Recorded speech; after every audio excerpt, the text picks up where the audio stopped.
Hubungan ikatan dinas di antara perusahaan dan karyawan ini sering digunakan oleh perusahaan sebagai jaminan untuk melindungi investasi perusahaan terhadap peningkatan sumber daya pekerjanya. Misalnya perusahaan membiayai karyawannya untuk ikutan training dengan biaya yang nggak murah. Dan dari training itu karyawan mendapatkan sertifikat keahlian kerja yang sangat berguna untuk diaplikasikan di operasional perusahaan. Nah, perusahaan perlu jaminan bahwa setelah di training karyawannya ini nggak mengundurkan diri. Perusahaan perlu memastikan bahwa investasinya dalam meningkatkan kualitas SDM tidak sia-sia. Jangan sampai 1-2 bulan setelah di training karyawannya resign, nggak bilang-bilang pula pergi begitu aja. Nah, supaya karyawannya tetap bekerja untuk perusahaan setelah di training, perusahaan perlu jaminan. Dalam prakteknya biasanya yang menjadi jaminan ini adalah perjanjian ikatan dinas. Perjanjian di mana karyawan mendapatkan benefit tambahan dari perusahaan, misalnya disekolahin atau diberikan training, atau bahkan dalam program pengadaan kendaraan atau rumah tinggal karyawan. Nah, syaratnya karyawan bersedia untuk tidak mengundurkan diri dari perusahaan dalam jangka waktu tertentu. Apakah 2 tahun, 3 tahun, atau mungkin juga 5 tahun.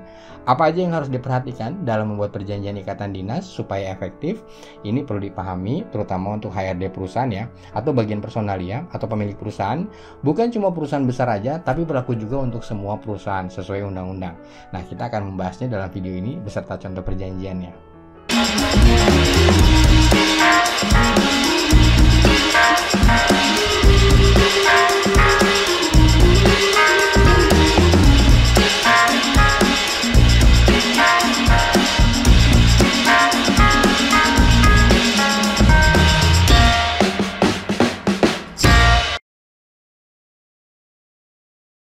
Pertama, di dalam hukum ketenagakerjaan sendiri sebenarnya nggak diatur ya konsepsi mengenai hubungan ikatan dinas atau perjanjian ikatan dinas di antara perusahaan dan karyawan. Undang-Undang Ketenagakerjaan tidak mengatur mengenai ikatan dinas, jadi hubungan kerja itu dasarnya adalah perjanjian kerja. Dan perjanjian kerja ini definitif, harus sesuai dengan peraturan perundang-undangan di bidang ketenagakerjaan. Nah, karena ikatan dinas karyawan ini domainnya bukan hukum ketenagakerjaan, maka perjanjian ikatan dinas yang ditandatangani oleh perusahaan dan karyawan ini sifatnya kontraktual biasa. Jadi hubungan ikatan dinas di antara perusahaan dan karyawan pada prinsipnya adalah hubungan perdata biasa di luar konteks hubungan kerjanya. Karena Undang-Undang Ketenagakerjaan tidak mengatur syarat dan ketentuan ikatan dinas. Tapi ini bukan berarti terpisah sama sekali ya antara hubungan kerjanya dengan ikatan dinasnya. Tetap nyambung, tetap satu kesatuan, tetap saling melengkapi. Kondisi yang satu mensyaratkan kondisi lainnya, hubungan ikatan dinas mensyaratkan hubungan kerja. Tujuan ikatan dinas ini biasanya digunakan oleh perusahaan untuk melindungi investasinya terhadap peningkatan kualitas SDM pekerja. Hubungan ini harus dibangun dalam kondisi yang win-win ya di antara perusahaan dan karyawan. Masing-masing harus mendapatkan manfaatnya, perusahaan jadi punya sumber daya yang lebih berkualitas dan loyal, dan karyawannya juga mendapatkan manfaatnya yang berupa misalnya peningkatan skill. Dan gak cuma ketika karyawannya di training aja, hubungan ikatan dinas ini juga diterapkan misalnya ketika karyawannya mau melanjutkan sekolah S2 atau S3 dan dibiayai oleh perusahaan, atau ketika karyawan diberi fasilitas khusus, misalnya fasilitas rumah atau kendaraan. Misalnya perusahaan bayarin DP rumah untuk karyawan dalam misalnya program pengadaan rumah tinggal untuk karyawan, dan karyawannya tinggal bayar sisa cicilannya aja. Atau bisa juga misalnya perusahaan mau menjalankan proyek khusus untuk jangka waktu tertentu dan butuh kondisi pekerja yang stabil yang tidak akan mengundurkan diri di tengah menjalankan proyek supaya proyeknya fokus. Jadi karyawannya harus bekerja dengan stabil di proyek tersebut dan nggak boleh resign sampai proyeknya selesai. Ikatan dinas juga bisa diterapkan dalam kondisi ini ya, tapi tetap dengan kompensasi khusus untuk karyawan. Misalnya karyawannya dinaikin gajinya atau dapat bonus khusus. Nah, untuk memastikan keadaan-keadaan tadi berjalan sesuai rencana, tentunya perusahaan perlu jaminan supaya karyawannya nggak resign dalam waktu dekat. Jaminan ini biasanya dituangkan dalam perjanjian ikatan dinas. Nah, di dalam perjanjian ini ditentukan bahwa karyawan tidak boleh resign dalam jangka waktu tertentu, dan sebagai kontraprestasinya karyawan mendapatkan benefit khusus. Benefitnya nggak harus selalu uang. Diperlukannya jaminan perjanjian ini oleh perusahaan ini adalah hal yang wajar karena pertama, perusahaan sudah keluar effort, sudah keluar biaya training misalnya, atau mungkin juga resiko usaha dalam menjalankan proyek. Perusahaan sudah berinvestasi yang tentunya juga mengharapkan benefitnya, return of investnya. Kedua, dalam ikatan dinas, karyawan juga mendapatkan benefit, jadi sama-sama untung. Kalau di training, ya karyawan jadi punya keahlian kerja khusus, ada sertifikatnya. Kalau dibelikan kendaraan, ya karyawan juga untung secara materi, dapat kendaraan. Meskipun misalnya si karyawannya juga ikutan bayar, tapi nggak full. Jadi antara perusahaan dan karyawan sama-sama untung, win-win. Dan hubungan ini perlu dijaga dengan perjanjian.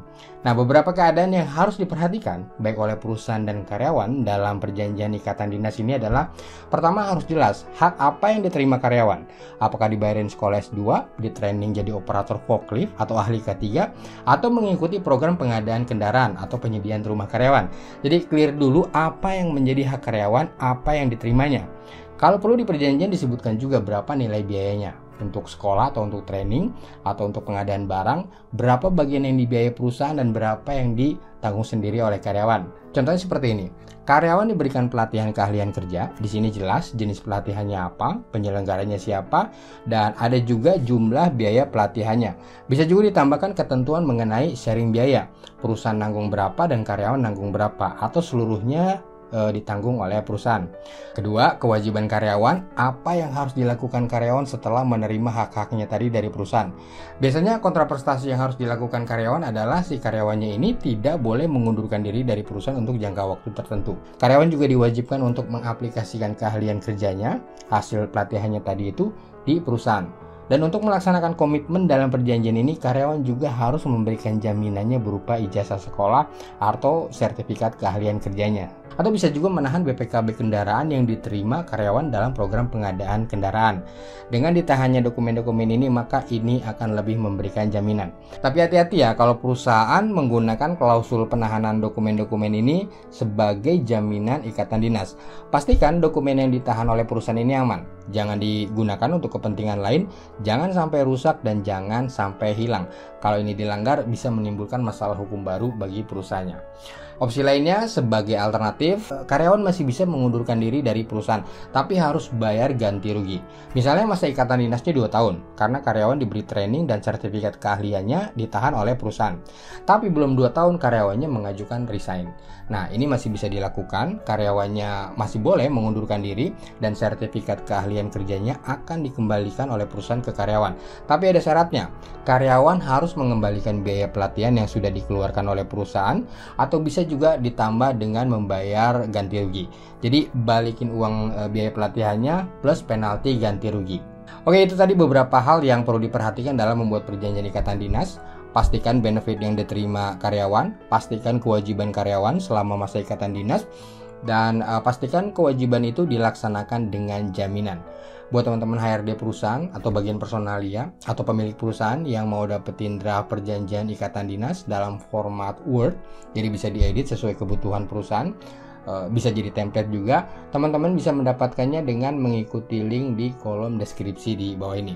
Selain perjanjian ikatan dinas, ada juga dokumen-dokumen ketenagakerjaan lainnya, ada peraturan perusahaan, perjanjian kerja, ada juga SK pengangkatan karyawan tetap, ada juga dokumen-dokumen administrasi, ada surat perintah lembur SPL, ada surat keterangan gaji, dan lain-lain. Satu paket.